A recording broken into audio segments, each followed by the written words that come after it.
देखिए, vector algebra के अंदर हम थोड़ी कुछ और इम्पोर्टेंट बातें कर लेते हैं, ठीक है?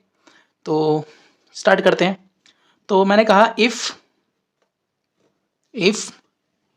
A vector and B vector, ठीक है, आर टू वेक्टर्स, ठीक है, given in the component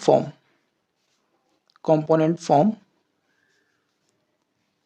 a1 I cap plus a2 j cap plus a3 k cap and b1 I cap b2 j cap b3 k cap respectively, then अब यहां से देखो, हमारे पास दो वेक्टर्स थे, एक है a vector a1 I cap plus a2 j cap plus a3 k cap, और हमारे पास बी वेक्टर भी है जिसके वेक्टर कंपोनेंट क्या है, b1 I cap b2 j cap plus b3 k cap, ठीक है। अब हम थोड़ी बातें देखते हैं जो हमें मतलब छोटी छोटी बातें जो आपको याद रखनी है, क्योंकि क्वेश्चंस करते वक्त आपको इन सब की जरूरत पड़ेगी।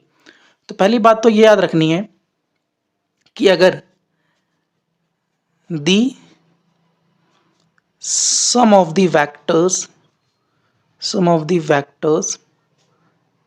a and b is given by, अगर आपको उनका सम निकालना है इन ए वेक्टर और बी वेक्टर का, तो ये होगा ए वेक्टर प्लस बी वेक्टर।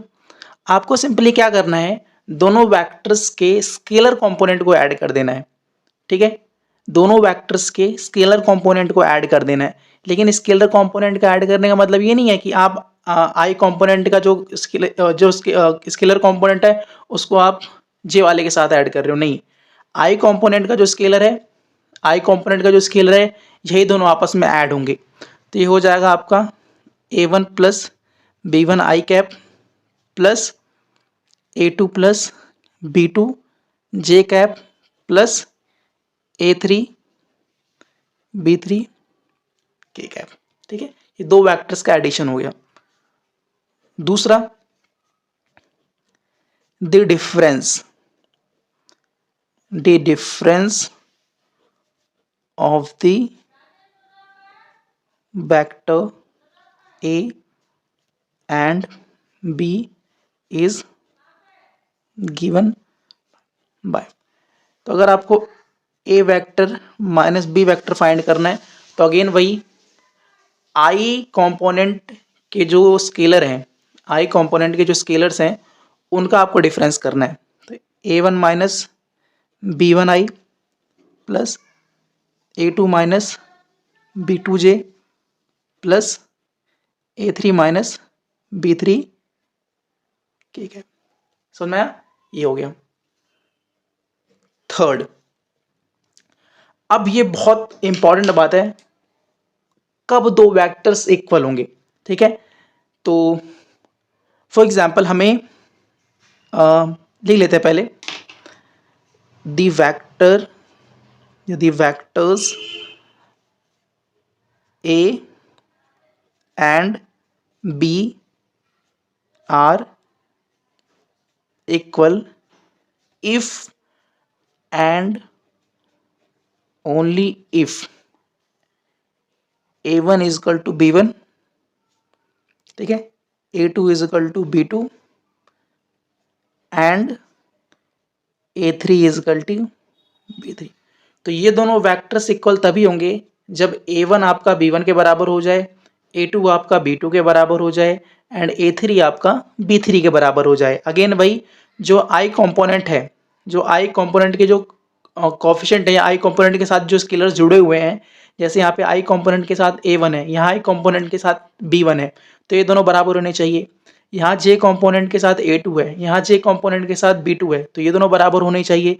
और k के साथ यहाँ a3 है, यहाँ k के साथ b3 है, तो ये दोनों बराबर होनी चाहिए। समझ में आ गया? तो दोनों वेक्टर्स आपके इक्वल हो जाएंगे। एंड नाउ फोर्थ पॉइंट याद कर लो कि अगर हम किसी वेक्टर को किस स्केलर से मल्टीप्लाई करते हैं, ठीक है, तो the multiplication of a vector by any scalar lambda is given by, ले लेते हैं कि हमारे पास ये वेक्टर, हम ए वेक्टर ले लेते हैं। ए वेक्टर हमारे पास क्या है, a1i a2j और तीसरा क्या है a3k। अब इस वेक्टर को मुझे जो है लैम्डा से मल्टीप्लाई करना है, ठीक है, मुझे लैम्डा से मल्टीप्लाई करना है, ठीक है।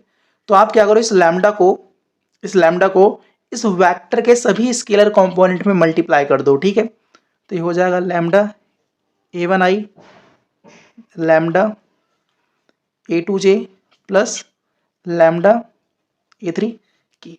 ये हो गया एक वेक्टर का मल्टीप्लिकेशन बाया स्केलर।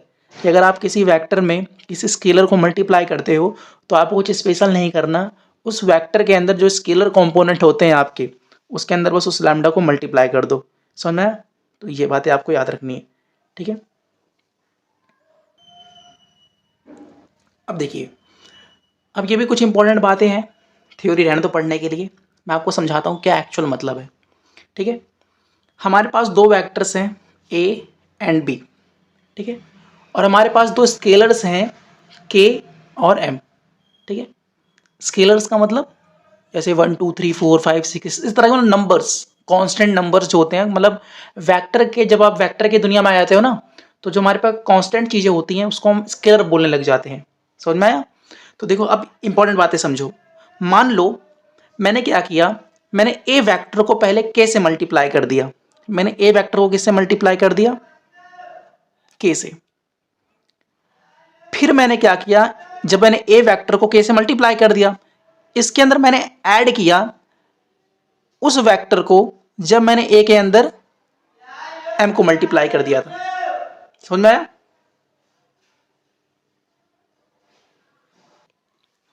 ठीक है, तो मैंने पहले ए वेक्टर को कैसे मल्टीप्लाई किया, फिर ए वेक्टर को एम से मल्टीप्लाई किया, फिर दोनों को ऐड किया।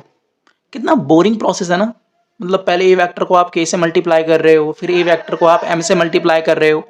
तो मेरा फ्रेंड आया, उसने बोला यार इतनी मेहनत क्यों कर रहे हो, इससे अच्छा क्या काम करो, आप के और एम को पहले ऐड कर लो, ठीक है, के और एम को पहले ऐड कर लो, और ऐड करने के बाद जो नंबर आएगा ना उसको आप ए वेक्टर से मल्टीप्लाई कर दो।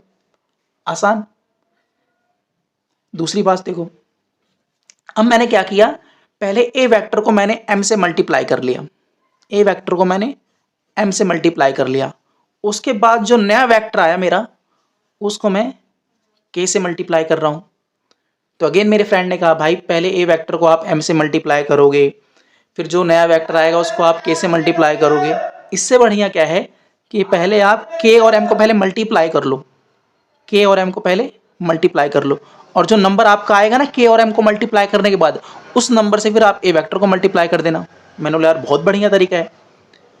फिर तीसरी बात देखो, तीसरी, अब मैंने क्या किया, पहले मैंने ए वेक्टर और बी वेक्टर को ऐड कर लिया, और उसके बाद मैंने इसके अंदर के को मल्टीप्लाई किया। ए वेक्टर और बी वेक्टर को पहले मैंने ऐड कर लिया, उसके बाद मैंने उसके अंदर के से मल्टीप्लाई किया। तो मेरे फ्रेंड ने बोला भाई ये भी सही है, लेकिन आप इस काम को ऐसे भी कर सकते थे कि पहले ए वेक्टर को के से मल्टीप्लाई कर लेते, उसके बाद बी वेक्टर को के से मल्टीप्लाई कर लेते, उसके बाद दोनों वेक्टर्स को ऐड कर लेते। मैंने बोला ये भी अच्छा तरीका है। समझ में आया?